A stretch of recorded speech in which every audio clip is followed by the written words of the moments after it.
India today మాత్రం India today my access విశ్వసనీయ సర్వేల కింద పేరు పడినటువంటిది కొన్నిసార్లు విఫలమైంది. మొన్న ఛత్తీస్గఢ్ కావచ్చు, మధ్యప్రదేశ్, రాజస్థాన్ కావచ్చు, అంతకుముందు బెంగాల్ కావచ్చు. కాకపోతే అది పక్కన పెడితే వాళ్ళ దాన్ని విశ్వసిస్తుంటారు. రిజల్ట్ వచ్చేదాకా కూడా దాన్ని ఎలా ఉంటుందనేది చూడాలి.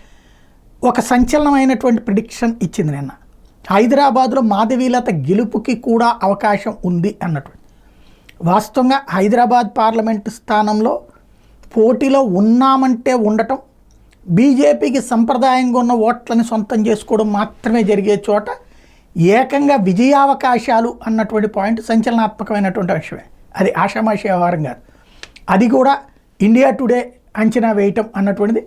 నిన్ననే ఇండియా టుడే సర్వే చేసినటువంటి అరుణాచల్ ప్రదేశ్, సిక్కింలో వాళ్ళు చెప్పినటువంటి విధంగానే విజయం సాధ్యమైంది. 2 చోట్ల కూడా అక్కడ భారతీయ జనతా పార్టీ, ఇక్కడ సిక్కిం డెమోక్రటిక్ పార్టీలు విజయం సాధిస్తే అధికారంలో ఉన్నటువంటి పార్టీలే తిరిగి ప్రభుత్వాన్ని నిలబెట్టుకుంటాయి అన్నటువంటి. ఆంధ్రప్రదేశ్లో వచ్చేటికి అధికారం దిగుతుందని చెప్పింది.